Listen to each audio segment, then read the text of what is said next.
குமரன் என்று கூப்பிடு. உந்தன் குறைகள் எல்லாம் தீர்த்திடுவான் பார்த்திடு பார்த்திடு.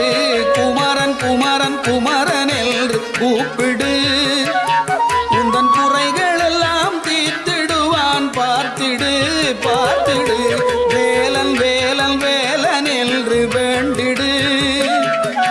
வேலன் வேலன் வேலன் என்று வேண்டிடு. அவன் வேகமாக வந்திடுவான் பார்த்திடு பார்த்திடு. குமரன் குமரன் குமரன் என்று கூப்பிடு. உந்தன் குறைகள் எல்லாம் தீர்த்திடுவான் பார்த்திடு. குகல் குகல் குகல் என்று சொல்லிடு.